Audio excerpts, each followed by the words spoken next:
Assalamualaikum warahmatullahi wabarakatuh. Perkenalkan, nama saya Donar Maulana. Di sini saya akan presentasikan tentang teori pasar dan relevansinya dengan pariwisata domestik. Oke, kita langsung saja. Yang pertama, introduction. Relevansi teori pasar dalam kondisi pariwisata domestik. Yang pertama adalah pengantar. Teori pasar memainkan peran penting dalam memahami dinamika ekonomi, khususnya pada sektor yang sangat dipengaruhi oleh perilaku konsumen seperti pariwisata. Dalam konteks pariwisata domestik, teori ini membantu mengidentifikasi pola permintaan dan penawaran yang dipengaruhi oleh faktor ekonomi, sosial, dan kebijakan pemerintah. Yang kedua, relevansi dengan pariwisata domestik. Nah, di sini ada dampak pandemi COVID pada 2019 sampai 2022 yang lalu, yaitu tentang penurunan drastis jumlah wisatawan internasional mendorong perhatian pada pariwisata domestik. Perubahan kebijakan seperti PPKM dan pembatasan perjalanan mempengaruhi dinamika pasar. Lalu ada pergeseran preferensi wisatawan lokal, contohnya meningkatnya minat terhadap destinasi wisata, alam terbuka, dan lokasi yang dekat dengan tempat tinggal. Sini ada peran pemerintah. Pemerintah di sini berperan sebagai menjalankan subsidi dan insentif untuk perilaku industri pariwisata lokal. Lalu ada tagline kampanye Bangga Berwisata di Indonesia untuk mendorong konsumsi domestik. Oke. Lalu ada kajian teori. Di sini teori dan rumus yang digunakan. Seperti yang kita ketahui, teori pasar ada teori permintaan dan penawaran. Permintaan atau demand representasi keinginan konsumen untuk membeli barang atau jasa pada tingkat harga tertentu. Faktor yang mempengaruhi yaitu adalah harga, pendapatan, preferensi, harga barang, substitusi atau komplementer. Yang kedua, di sini ada penawaran atau supply. Representasi keinginan produsen untuk menjual barang atau jasa pada tingkat harga tertentu. Faktor yang mempengaruhi adalah biaya produksi, teknologi, dan ekspektasi harga. Lalu ada keseimbangan pasar atau market equilibrium. Titik ini di mana jumlah permintaan sama dengan jumlah penawaran pada harga tertentu. Rumusnya adalah QD sama dengan A. Ya, contoh rumusnya itu QD sama dengan A minus B, P atau permintaan. Nah, bisa dilihat ya teman-teman di sini rumusnya. Lalu ada teori elastisitas harga. Elastisitas harga menggambarkan seberapa sensitif permintaan terhadap perubahan harga. Nah, rumus elastis harga ini adalah EP dalam kurung persen perubahan Q demand. Interpretasi di sini juga bisa dilihat ada rumusnya, yaitu sensitif terhadap pasar itu elastis. Yang kedua ada inelastis, tidak sensitif terhadap harga.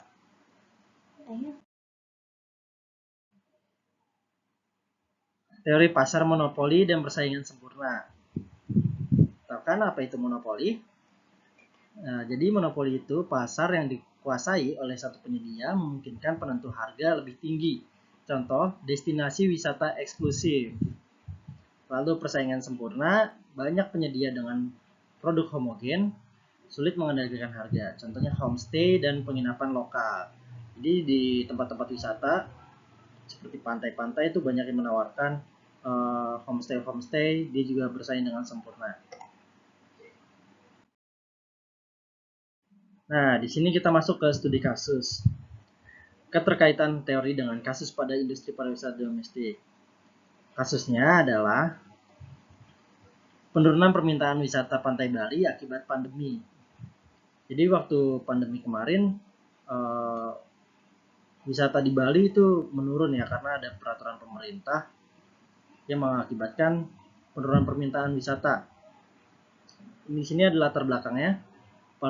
Pariwisata Bali bergantung pada wisatawan internasional dan domestik. Nah, Bali kan di sini terkenal dengan wisata pantainya dan alamnya itu yang membuat wisatawan asing atau lokal menarik ke situ. Jadi ada pembatasan perjalanan internasional. Nah, di sini kita bahas membuat pelaku industri fokus pada wisatawan lokal. Analisis permintaan yaitu faktor yang mempengaruhi penurunan kekhawatiran kesehatan, penurunan daya beli masyarakat, perubahan preferensi ke destinasi dengan tingkat keramaian rendah.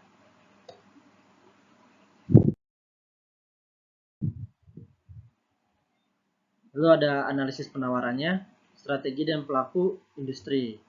Di sini pelaku-pelaku industri banyak menawarkan diskon besar-besaran pada paket wisata. Yang biasanya misalkan harganya paket biasanya 3 juta bisa turun jadi 70%-nya atau 50%-nya. Lalu para pelaku wisata di sini juga menawarkan inovasi layanan seperti virtual tour dan staycation. Hasil analisisnya, permintaan wisata menjadi lebih elastis terhadap perubahan harga.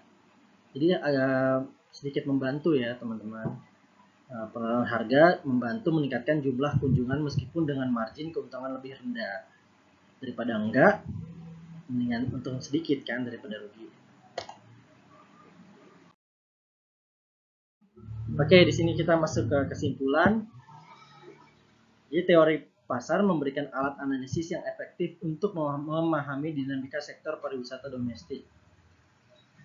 Lalu pemahaman tentang hubungan permintaan, penawaran, dan elastisitas membantu pelaku industri menyesuaikan strategi pemasaran.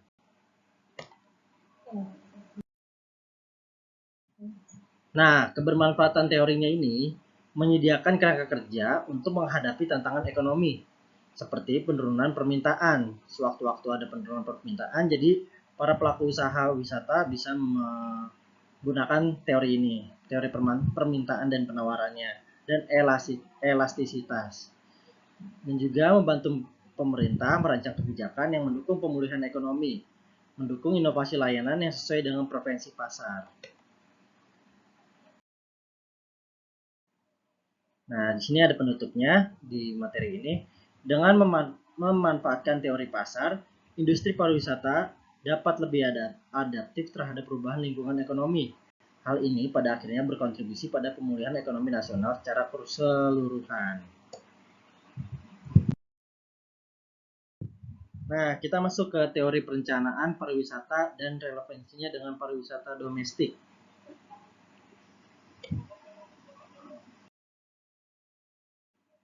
Nah, di sini ada introduksinya, pengantarnya. Teori perencanaan pariwisata memberikan kerangka kerja untuk pengelolaan dan pengembangan destinasi wisata yang berkelanjutan. Dalam konteks ini, pariwisata domestik, teori ini membantu menghadapi tantangan seperti kerusakan lingkungan, overtourism, dan ketimpangan ekonomi. Relevansi dengan pariwisata domestik, pertumbuhan wisata domestik, meningkatnya minat masyarakat untuk berwisata lokal setelah pembatasan perjalanan internasional. Nah, pentingnya perencanaan berkelanjutan yaitu mengurangi dampak negatif pada lingkungan dan budaya lokal. Jadi budaya lokal dan lingkungan ini kalau lingkungannya tidak merusak lingkungan dan tidak merusak budaya lokal. Menyeimbangkan kebutuhan wisatawan, masyarakat lokal, dan pelaku usaha. Kebijakan pemerintah, di sini kampanye pariwisata yang ramah lingkungan dan berbasis komunitas.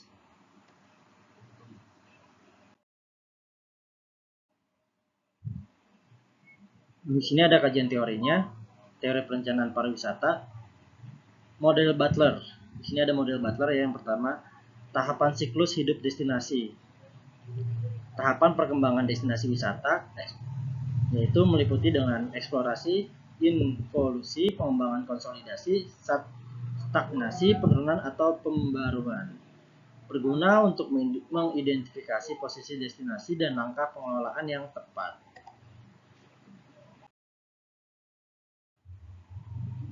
Yang kedua yaitu teori pariwisata yang berkelanjutan. Di sini ada 3 pilar.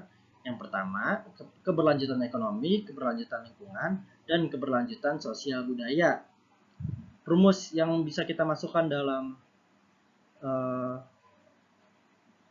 ini perencanaan pariwisata seperti ini, teman-teman.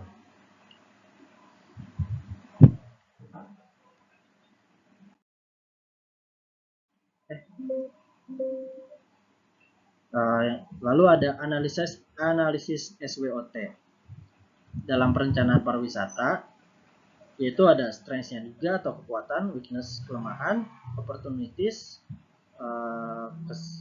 peluang, atau threats itu ancaman. Digunakan untuk merancang strategi yang sesuai dengan karakteristik destinasi.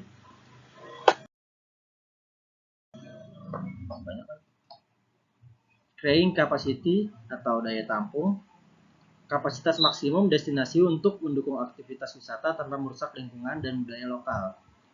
Di sini bisa kita lihat, teman-teman, rumusnya ada CC, kapasitas atau daya tampung, dan lain-lain. Nah, di sini studi kasusnya, lalu ada studi kasus yang berlatar belakang Labuan Bajo sebagai destinasi prioritas dengan potensi wisata alam. Ada Pulau Komodo dan Pulau Padar.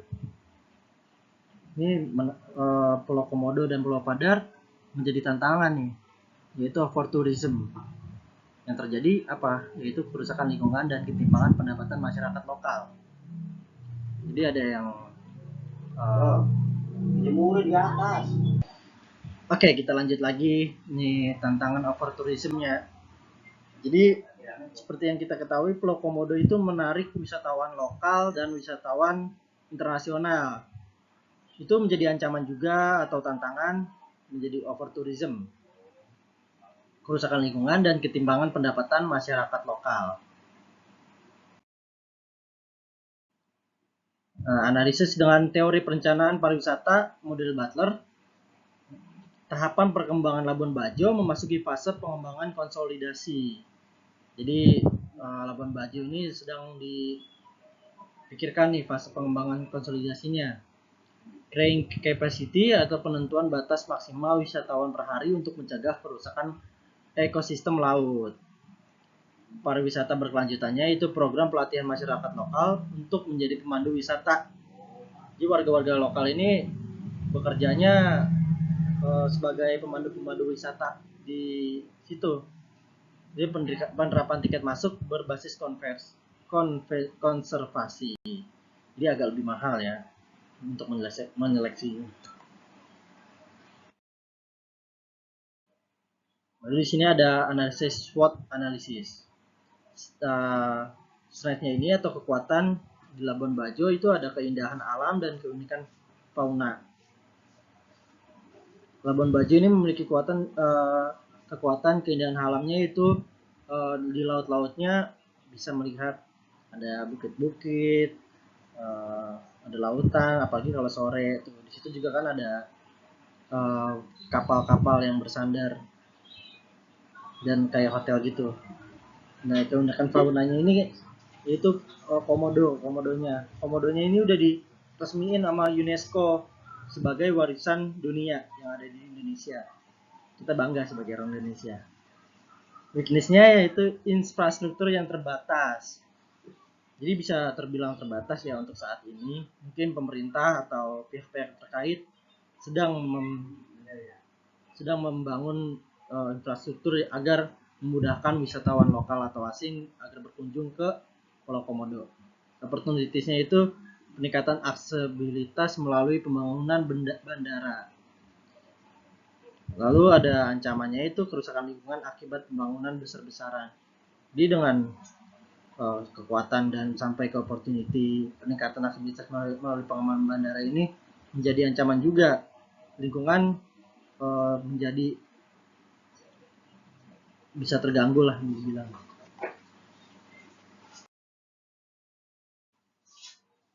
Lalu ada hasil analisis pengaturan jumlah wisatawan dan pembangunan infrastruktur ramah lingkungan dapat mendukung keberlanjutan destinasi, peningkatan kesejahteraan masyarakat lokal melalui program pemberdayaan.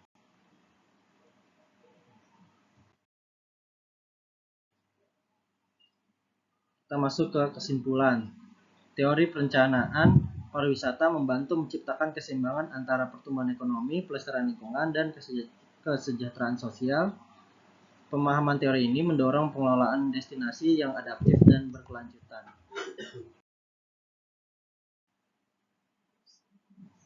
Kebermanfaatan teori mendukung pengambilan keputusan berdasarkan data dan analisis ilmiah, membantu mencegah dampak negatif pariwisata seperti overtourism dan kerusakan ekosistem, memberdayakan masyarakat lokal sebagai bagian dari pengembangan destinasi. Oke, sekian presentasi dari saya. Assalamualaikum warahmatullahi wabarakatuh.